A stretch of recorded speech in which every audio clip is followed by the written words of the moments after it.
It's the podcast era, and we are all living in it. This is Funny Like Clown Podcast. I'm your host, Dennis Wirth, episode 139, February 22nd, 2022.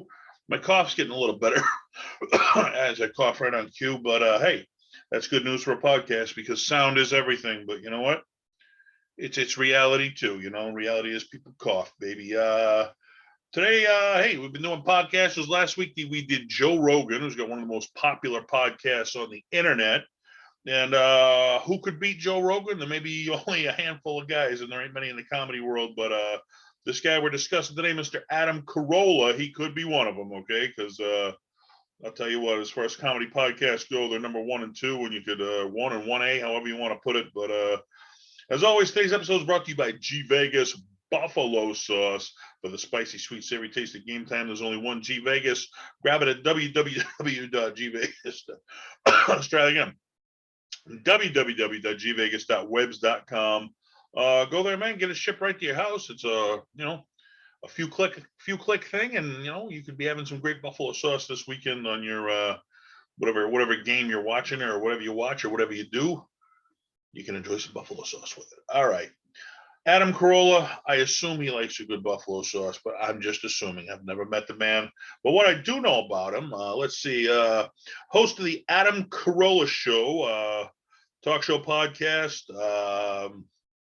In 2011, it was judged by the Guinness Book of World Records and set a record for the most downloads by a podcast ever. That's saying something right there. If you consider how many podcasts are on the damn internet, man, that's the top of the game. Let's see. Probably best known for co-hosting. After besides the podcast, best known how he got his start was co-hosting Loveline with Dr. Drew Pinsky from 1995 to 2005 on radio, as well as on MTV from 1996 to 2000. That was where I caught wind of the guy. Was on MTV. Then eventually I started listening to the radio show. But let's see, co-host and creator of The Man Show from 1999 2004 on Comedy Central. And I got to show that, there's shows I like watching, but there's only a handful of shows where I'm at work and I can't wait to get home to watch them. And I got to admit that The Man Show was one of them. It was one of those I thought about it at work. I can't wait to get home and watch that show. What a great show it was. Just in a time where everyone was offended by something, you could just kick back and just be normal, I guess. I crave normalcy nowadays because I'm telling you, the freaking world's lost its mind where everybody's offended by something and everybody's blocking everyone on Facebook because they don't share their views. Everybody's entitled to their own opinion. That's what makes America great. We don't have to think the way other people want us to think. We can have our own thoughts. And man, in that time, I'll tell you, people have lost their freaking minds with getting offended by everything. Offends people nowadays. And they got to stand up for their point of view. And if you don't agree with my point of view, then I'm going to block you and I ain't going to talk to you. We're not friends anymore. It's childish. It really is. All right. God bless America. Damn it. You can believe in whatever the hell you want. Let's see. He was, again, co-host and creator of Crank Yankers in 2002 to 2017. 2002 to 2007. Then it had a reboot in 2019 to present on Comedy Central. And it was kind of like the Jerky Boys started out the prank phone call thing, and these guys took it to the next level where they'd make prank phone calls, but they used puppets to do it. And they actually won an award, I believe, for the new show, using puppetry in a new show. And it was a funny show, I guess. I remember the characters. Bertram, I guess that was Adam Carolla's. That one also made me crack up. And Jimmy Kimmel, he had I forget Elmer, the old guy there. He talked about, yes, Elmer. Cracked me up. I don't know. Two of the characters I remember. I think Dave Chappelle had my favorite character was the Truth. It's the Truth. He rapped about everything. Just cracked me the hell up. But another great show. Let's see. The Adam Carolla Project was a home improvement TV show that aired on TLC in 2005. 2011, The Car Show on Speed TV, which ironically Jay Leno was a fan of that. He said it was a funny little, bringing humor in a car show, I guess. Let's see. Paranormal, my mom's favorite shows, Dancing with the Stars, and a show I did watch. I did not watch the season he was on, but Celebrity Apprentice, he was on there too. And what better way to get judged than by Donald Trump, I guess, right? I put out a book, In 50 Years We'll All Be Chicks, which I cracked up when I heard that title because, yeah, I mean, they're booting dad out of, I'm a Father's Choice activist, man. They're booting kids out of, they're booting dads out of the home, and moms are raising these kids, and dad ain't around. And, I remember seeing a picture on Facebook, and it was, here's what kids did when I was young. And it was two kids playing army with toy rifles. And here's what kids are doing now. And it was two boys painting up their face and makeup like women. And I was like, kind of caught my eye, like, that's what we've turned into right there, and I get 50 years, we might all be chicks because, man, that's what the world's leading to by removing dad from the picture. And it's kind of sad. Let's see, second book, No Taco Bell Material. Both of them are on the bestseller list of the New York Times, which, you're getting bigger than that, man. You're on the New York Times bestseller list. You're selling a lot of damn books, baby. Let's see. He's made numerous appearances on political TV talk shows. He hosted a weekly segment, Rolling with Carolla, on Bill Quigley's The O'Reilly Factor. And that's the big stuff that he's known for. But that's where most podcasts will stop, and Funny Like a Clown podcast keep going because we keep digging. Let's see. He grew up in California, San Fernando Valley. He excelled at sports, which he later said kept him from a very chaotic home life, which I heard a lot of that, man. If you have trouble, and you don't want to go home, instead of getting in trouble, you join sports. It's an after school activity, and that's more time you get to spend, hanging out in the normal school than hanging out in a chaotic home, I guess you could say. Yeah. So most comedians come from a tough upbringing, tough life. And my dad was a nut. I often say, I'm getting out in comedy, all the laughter I was robbed of as a kid. You weren't allowed to be happy as a kid. I had so much, geez, what the guy gets used to being happy in life, but comedy's a good way, man. It's a good therapy. They say laughter is the best medicine, and who knows? I might have been the next statistic if I hadn't found comedy, I'll tell you. And same maybe goes for Adam Carolla, who knows? Let's see, in the 90s, boy, this damn cough. I wasn't coughing all day till I do the podcast. In the 90s, he studied improvisational comedy as a member of the Acme Theater troupe, which if you thought Acme was just a thing in the Bugs Bunny cartoons, well, you were wrong, because apparently they have a theater where you can learn improvisational comedy at in California. Why not? Let's see. 1994, because he excelled at sports, that was his thing. He offered his services to Jimmy Kimmel. I guess local radio station Jimmy Kimmel was on was promoting a local celebrity fight that he was in. So he offered to train him for the fight. And I guess while they were training for the fight together, it launched a lifelong friendship. And you never know when you're going to make friends. And I guess he trained him for the radio station's local bout. That prompted him turned in. I guess Jimmy Kimmel helped him out and got him a job at the radio station there, a reoccurring role on the radio station. I guess he played Bertram, was a angry home economics teacher or something, a home improvement teacher at school. He'd call in like this angry teacher of home improvement. And the name Bertram that later led to the Crank Yankers character, which if you remember, he was an angry guy with a pencil behind his hand, home improvement. So I guess that was his thing.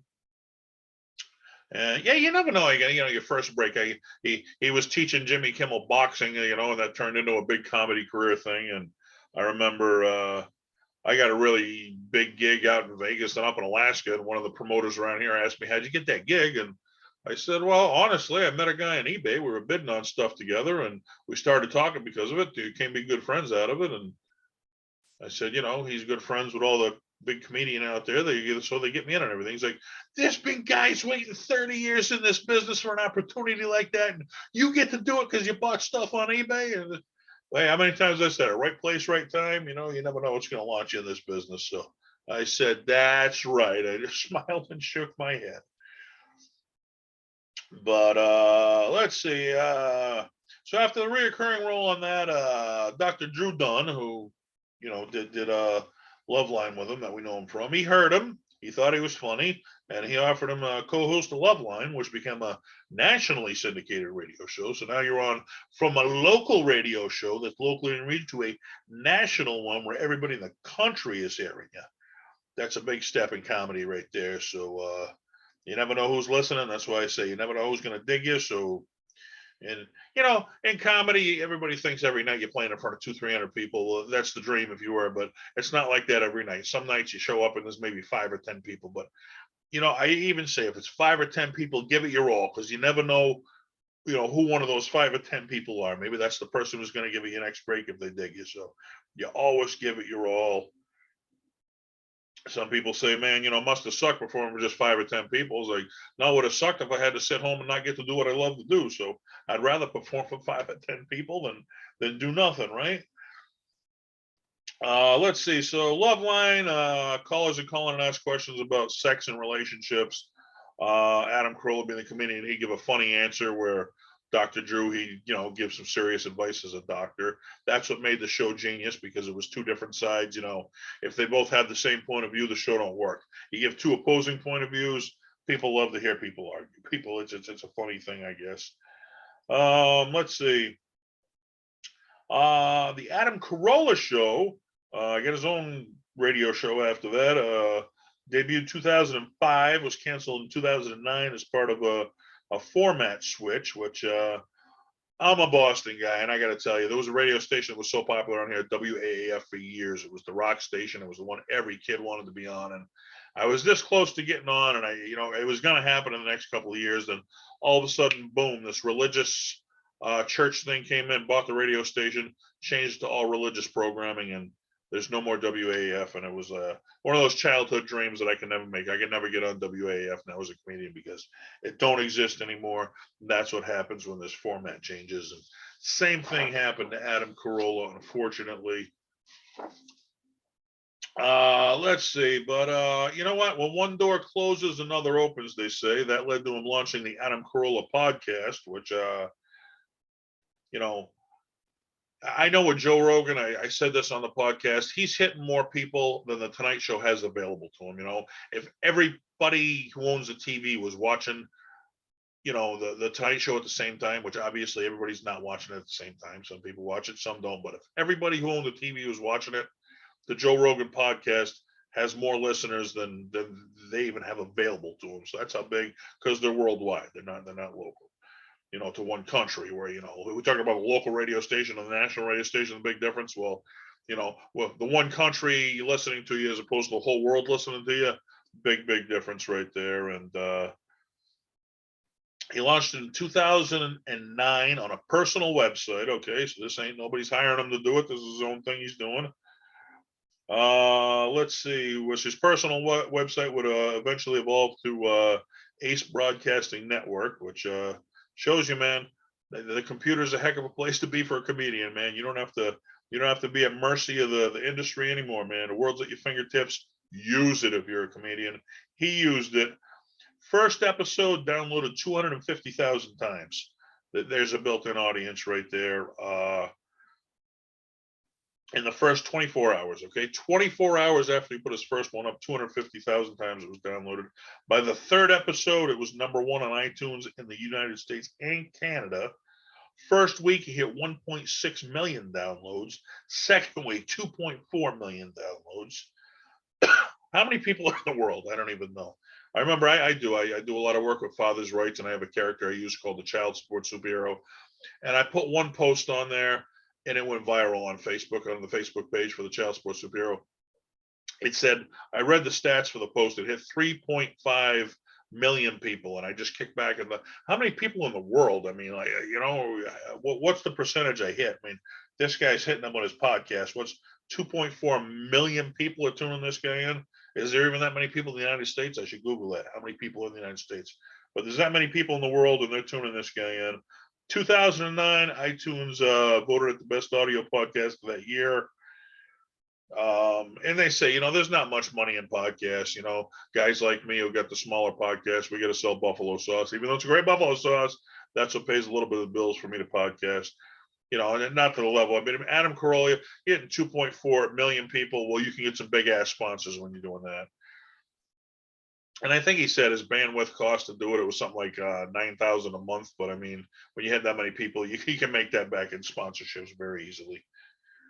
Let's see. Podcast did have some controversy, which again we go back to this culture where everybody's offended. But this is the stupidest friggin' shit I've heard in my life. But he was joking around and he said controversy. He called Hawaiian people the stupidest people on earth, which I mean, have you ever called somebody stupid? Everybody has. It's just something, you know, but when you say it on the air, there's no taking it back. You know, it's like, oh, you know, if a few people hear you say it, they forget about it. When you're on the air, everybody hears you say it, then it's dissected to everything. Caused his radio show to be canceled. I guess the affiliate that was doing his radio show in Hawaii, they pulled it from Hawaii. They didn't want it on there anymore.